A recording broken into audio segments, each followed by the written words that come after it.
बहन अपने ही भाई से शिद्दत वाला प्यार करने लगी थी और ये बात जब परिवार को पता चलती है तो परिवार में कोहराम मच जाता है, उनके पैरों तले जमीन खिसक जाती है, क्योंकि जाहिर सी बात है कि बहन भाई का रिश्ता पाक और पवित्र होता है। और जब परिवार के लोग समझाते हैं बहन को और भाई को, तो भाई भी बोलता है कि मैं अपनी बहन के साथ ही शादी करना चाहता हूं। परिवार विरोध करता है और दोनों ही अपना घर परिवार छोड़कर भाग जाते हैं और एक किराए के मकान में जाकर रहने लगते हैं। और वक्त गुजरता जाता है और कुछ महीनों के बाद ही जो लड़की अपने भाई के साथ भागी थी उसकी लाश जली हुई एक सूटकेस में मिलती है। पुलिस जब लाश को देखती है और पता करती है, कातिल तक पहुंचती है, तो उस लाश को उस लड़की की हत्या करने वाला कोई और नहीं बल्कि वही भाई था जिसके साथ वो लिव इन में रह रही थी, जिसके साथ वो घर परिवार छोड़कर भागी थी।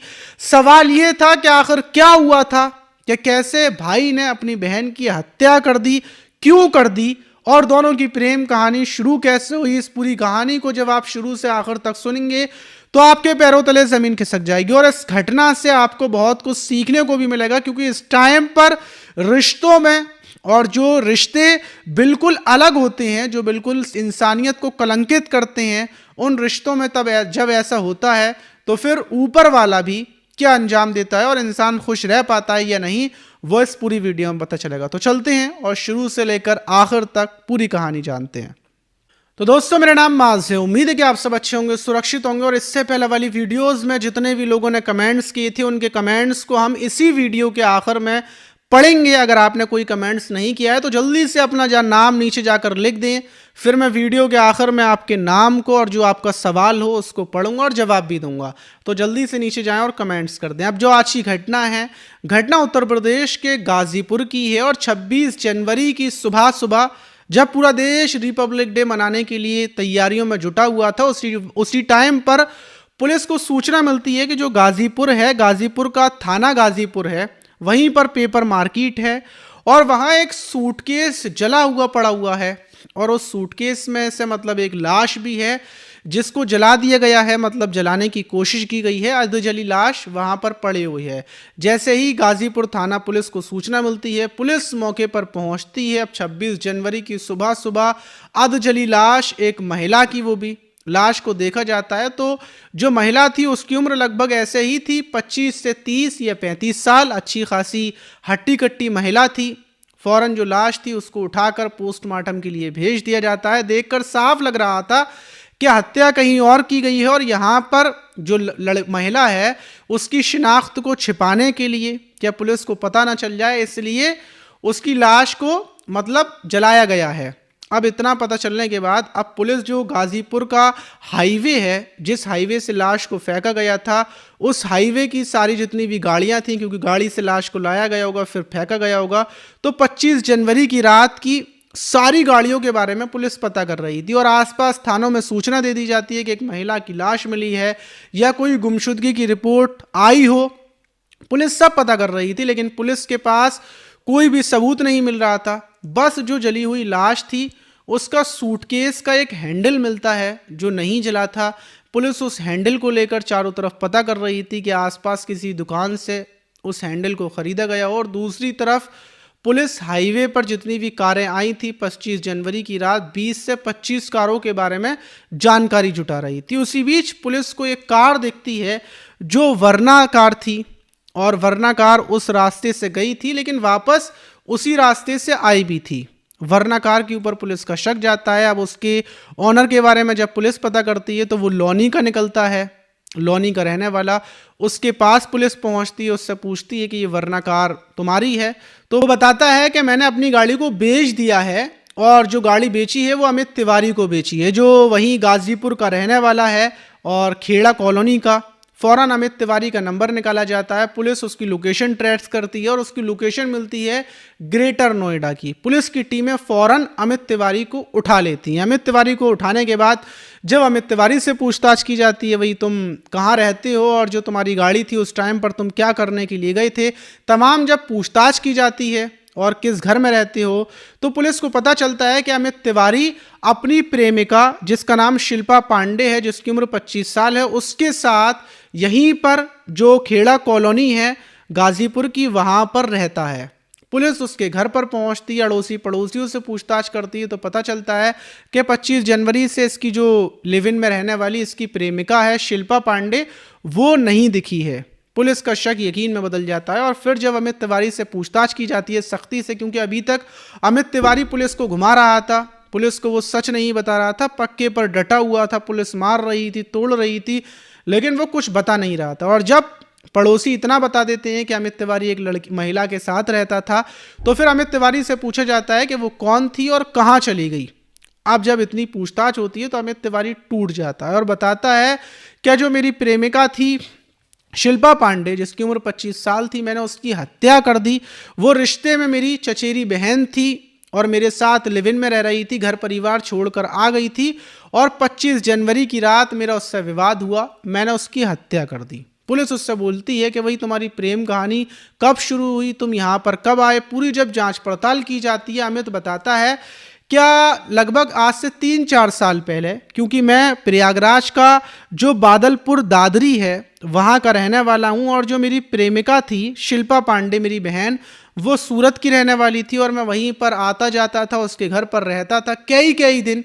और इसी बीच 3 साल पहले ही मेरी उससे प्रेम कहानी शुरू हो गई थी और वापस जब मैं अपने घर आ जाता हूँ तो उससे फ़ोन कॉल पर बातचीत करता था। मैं ड्राइविंग का काम करता था, हम लोगों की प्रेम कहानी चल रही थी, परिवार में किसी को भी कानो कान खबर नहीं थी। लेकिन फिर शिल्पा मुझसे शादी करने की जिद कर रही थी और मैं भी उससे बेहद ज़्यादा प्यार करने लगा था। और इसी बीच शिल्पा अपने परिवार को बता देती है कि वो मुझसे शादी करना चाहती है, लेकिन हम लोग पंडित हैं और पंडितों में चचेरी बहन सगी बहन के समान होती है और शादी तो हो नहीं सकती थी, इसलिए परिवार वाले इसका विरोध करते हैं। दूसरी तरफ शिल्पा मुझसे बोलती है कि अगर शादी नहीं हुई तो वो किसी और से भी शादी नहीं करेगी। और लगभग नवंबर के महीने में 2024 में ही हम लोग घर से भाग जाते हैं और जब घर से भागते हैं तो परिवार वाले हमसे वास्ता ख़त्म कर देते हैं और मैं गाज़ीपुर आ जाता हूं, क्योंकि यहाँ पर मेरा एक दोस्त रहता है जिसका नाम अनुज कुमार है, जो वेल्डिंग का काम करता है, वो भी खेड़ा कॉलोनी में रहता है और वही मुझे एक किराए पर कमरा दिलवाता है और मैं अपनी प्रेमिका के साथ यहाँ पर आकर रहने लगता हूँ। अब ज़िंदगी बिल्कुल ठीक ठाक चल रही थी, लेकिन जो ये शिल्पा थी यह मुझसे शादी का दबाव बना रही थी, मुझसे बोल रही थी कि मुझसे जल्द से जल्द शादी करो और शादी के बोलते बोलते ये मुझे ब्लैकमेल भी करती थी। ये बोलती थी कि मैं तुम्हारे परिवार को फंसवा दूंगी, तो मैं जेल में डलवा दूंगी अगर तुम मुझसे शादी नहीं करोगे। और इस चीज़ से मेरा दिमाग ख़राब होता था, क्योंकि ये प्यार मोहब्बत से मुझसे शादी की बोलती तो शायद मैं इसकी बात को मान जाता, क्योंकि जब मैं अपना घर परिवार छोड़कर आ गया तो फिर इससे शादी भी कर लूँगा। लेकिन इसकी ज़िद थी कि जल्द से जल्द शादी करो और शादी नहीं तो ये मुझे बर्बाद कर देगी, मेरे परिवार को बर्बाद कर देगी। यही बात मुझे खटकती थी। मैं यहाँ पर कार ड्राइविंग कर रहा था, क्योंकि मैंने वरना कार ले रखी थी और उसी से ड्राइविंग का काम करता था। ज़िंदगी परेशानियों के साथ गुजर रही थी और 25 जनवरी की रात जब मैं शराब पी कर आता हूँ तो फिर ये मुझसे शादी की बात बोलती है और विवाद होता है। विवाद होने के बाद मेरा दिमाग ख़राब हो जाता है, मैं नशे में था और मैं इसके गले को दबाकर इसकी हत्या कर देता हूँ। हत्या करने के बाद जब मुझे थोड़ा सा होश आता है तो मैं परेशान हो जाता हूँ। फिर उसके बाद मैं अपने दोस्त को अनुज को फ़ोन करता हूँ, उसे बताता हूँ कि ऐसे ऐसे मैंने अपनी प्रेमिका की हत्या कर दी है, मैं क्या करूँ। तो बोलता है कि जल्द से जल्द लाश को ठिकाने लगाओ। अब मैं लाश को ठिकाने कैसे लगाता, तो यही प्लानिंग होती है कि लाश को किसी जगह पर ले जाकर, यहाँ से दिल्ली ले जाकर लाश को दफन कर दिया जाएगा। और फिर 25 जनवरी की ही रात ये अपनी वरना कार से निकलता है और 1260 रुपये का ये एक बड़ा सा सूटकेस खरीद कर लाता है और उस सूटकेस में लाश को सेट करते हैं अनुज के साथ मिलकर। और फिर रात में ही अनुज के साथ ये कार में सूटकेस रखवाता है और लाश लेकर निकल जाता है दूर दराज। लेकिन निकलने के टाइम पर इसको पता चलता है कि कल 26 जनवरी है और चारों तरफ कारों की चेकिंग चल रही है। हो सकता है कि लाश कार में चेक कर ली जाए और हम पकड़ जाएं, इसलिए ये लोग वापस आ जाते हैं और यहीं गाज़ीपुर थाने के पास ही लाश को लेकर पहुंचते हैं। और गाज़ीपुर के पास से 160 रुपये का ये एक बोतल में पेट्रोल लेता है और पेट्रोल लेकर पेपर मार्केट के पास सुनसान जगह देखकर जो सूटकेस था उसको बाहर निकालता है और पेट्रोल डालकर कि चेहरा पहचान में ना आए और लाश जल जाए, शिनाख्त छिप जाए, उसको छिपाने के लिए ये पेट्रोल डालकर आग लगा देता है और फिर वहाँ से भाग जाता है। इसको यकीन था कि ये पकड़ा नहीं जाएगा, लेकिन पुलिस ने कुछ ही घंटों की मेहनत के बाद इसको गिरफ्तार कर लिया और ये पकड़ा गया। वही इस घटना के खुलासे के बाद जो लड़की के परिवार वाले थे उनको बताया, अभी तक उनका कोई रिस्पॉन्स नहीं आया है, क्या मतलब वो लोग बॉडी लेंगे या नहीं लेंगे। और दूसरी तरफ ये जो अमित तिवारी है, इसके परिवार वालों का भी कोई रिस्पॉन्स नहीं आया। उनका कहना है कि भाई इन लोगों ने रिश्तों की मर्यादा तोड़ी, हमारे खिलाफ जाकर भाई बहन के रिश्ते को कलंकित किया और हमसे रिश्ता तोड़ा, तो अब हम कैसा इनका साथ दें। इन्होंने जो किया इसकी सज़ा इनको ऊपर वाले ने दी। इन लोगों ने रिश्तों को कलंकित किया और ऊपर वाले ने इनको भी ऐसा ही कर दिया। क्योंकि जब भी परिवार के खिलाफ या फिर समाज के खिलाफ जाकर, मतलब अगर आप परिवार को छोड़ देते हैं, अपने माता पिता को जिन्होंने पाल पोस कर बड़ा किया, उनको धोखा देकर उनके बुढ़ापे में आप सारा ना बनकर अपनी खुशी के लिए अपनी प्रेमी या प्रेमिका के साथ भाग जाते हैं, तो यकीन मानिए ज़िंदगी में आप कभी खुश नहीं रह सकते। जो खुशी अपने माता पिता के साथ है, परिवार के साथ है, वो कभी नहीं मिल सकती। आप परिवार को मना सकते हैं, सालों तक मना सकते हैं, और अगर आप अपनी प्यार की शादी नहीं कर सकते तो अपनी किसी और से भी शादी ना करें, ऐसा हो सकता है। लेकिन घर से भागना ये बिल्कुल गलत है। अपने परिवार को अगर आप मनाते हैं तो परिवार के लोग मान जाते हैं। अब बात करते हैं उन लोगों की जिन लोगों ने इससे पहले वाली वीडियोस में कमेंट्स किए थे। उनके कमेंट्स को पढ़ते हैं और उनका जवाब देते हैं। तो सबसे पहला जो कमेंट्स है, सबसे ख़ास क्या मतलब, सबसे पहला वो है स्माइलिंग व्यवहार का। वो बोल रहे हैं अस्सलाम वालेकुम भाईजान, कैसे हो, बिग फैन भाईजान, लव यू ब्रो। तो स्माइलिंग व्यवहार, लव यू टू, वालेकुम अस्सलाम, मैं बिल्कुल ठीक हूँ, आप बताइए कि आप कैसे हो। अजय कुमार बोल रहे हैं माज भाई नमस्कार, आपके वीडियोस बहुत दिनों के बाद देख रहा हूँ क्योंकि मेरा मोबाइल ख़राब हो गया था। मैं अजय अहमदाबाद से। तो अजय भाई एक नया फ़ोन ले लो, आपका फ़ोन बहुत ज़्यादा ख़राब होता है और फिर आप वीडियो नहीं देखते हो तो मेरे व्यूज़ भी घट जाते हैं, तो एक नया फ़ोन ख़रीद लो।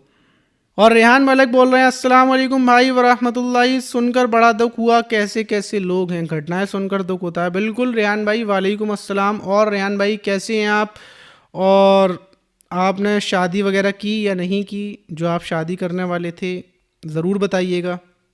और रमेश कुमार बोल रहे हैं माज भाई आजकल किसी का कमेंट नहीं पढ़ते हो, क्या नाराज़गी है भाई। रमेश कुमार चंडीगढ़ से। नहीं रमेश भाई, आप कोई अच्छी सी शायरी नहीं कर रहे हो, इसलिए फिर मैं कमेंट नहीं पढ़ पाता हूँ। अगर इस वीडियो में आप शायरी पढ़ेंगे तो फिर मैं आपके भी कमेंट्स को पढ़ूंगा, आपकी शायरी को भी पढ़ूंगा। तो जल्दी से नीचे जाएं, एक शायरी लिख दें, जिसकी जो फेवरेट शायरी हो वो नीचे लिख दें, फिर मैं उसकी शायरी को पक्का पढ़ूंगा, मतलब पढ़ूंगा ही पढ़ूंगा, जाहिर सी बात है जब आप शायरी लिखेंगे। अली सागर बोल रहे हैं कि सिद्धार्थ नगर उत्तर प्रदेश से हूँ, लव फ्रॉम बांसी। अच्छा भाई। अंजलि राज बोल रही हैं good afternoon sir, from Anjali Raj Nainital. तो अंजलि जी रात के 1 बज चुके हैं और मेरी तरफ से गुड नाइट है। तो फिलहाल मैं कुछ ही कमेंट्स जो इससे पहले वाली वीडियोस में लोगों ने किए थे, अगर आप भी चाहते हैं मैं आपके कमेंट्स को पढूं तो जल्दी से नीचे जाएं, एक शायरी लिख दें या फिर अपना नाम लिख दें। अब हर वीडियो के आखिर में मैं आप लोगों के कमेंट्स को पढ़ूंगा। तो मिलते हैं किसी और वीडियो में, जब तक के लिए अपना ख्याल रखें।